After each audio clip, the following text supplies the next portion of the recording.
Kegiatan Milad 1 Dasarawasa Universitas Muhammadiyah Gorontalo berlangsung di Aula Davitoni yang dihadiri langsung oleh Wali Kota Haji Martin Taha SE MKDev, Wakil Gubernur Gorontalo Dr. Andes Haji Idris Rahim MM, pimpinan perguruan tinggi seprovinsi Gorontalo dan undangan lainnya.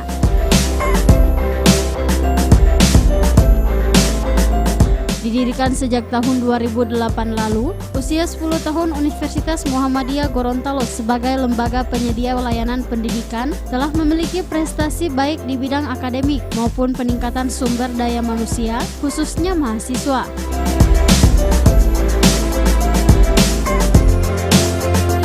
Hal ini sesuai dengan visi Universitas Muhammadiyah Gorontalo dalam mewujudkan kampus pencerahan unggul dan pada periode 2016-2020 lebih mempertajam dengan memfokuskan menjadikan UMG sebagai universitas riset yang mandiri dan berkarakter untuk pencerahan umat.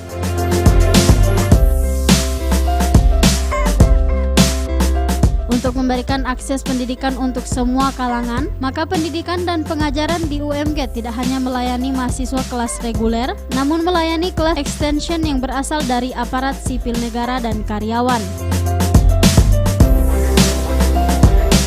Universitas Muhammadiyah makin maju dan makin lebih mendapat perhatian dari pimpinan pusat, terutama dalam hal pengembangan kampus ini menjadi kampus yang memang benar-benar menjadi perhatian dari masyarakat kita. Bapak dan Ibu, saya kira ini hal yang dapat saya sampaikan. Mudah-mudahan kehadiran kita semua akan memberi semangat dan motivasi bagi jajaran kampus, baik rektorat maupun BPH dalam mengemban tugas yang suci dan mulia ini demi masa depan bangsa yang kita cita-citakan bersama. Demikian, terima kasih.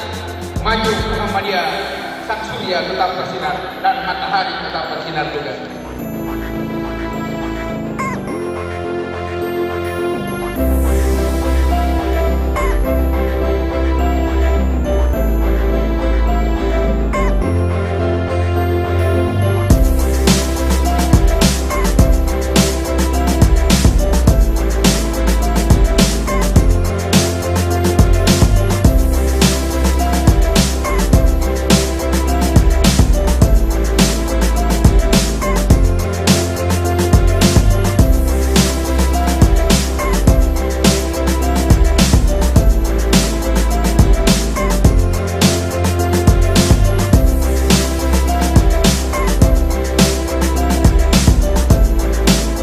Tim Liputan Advertorial Mimosa TV.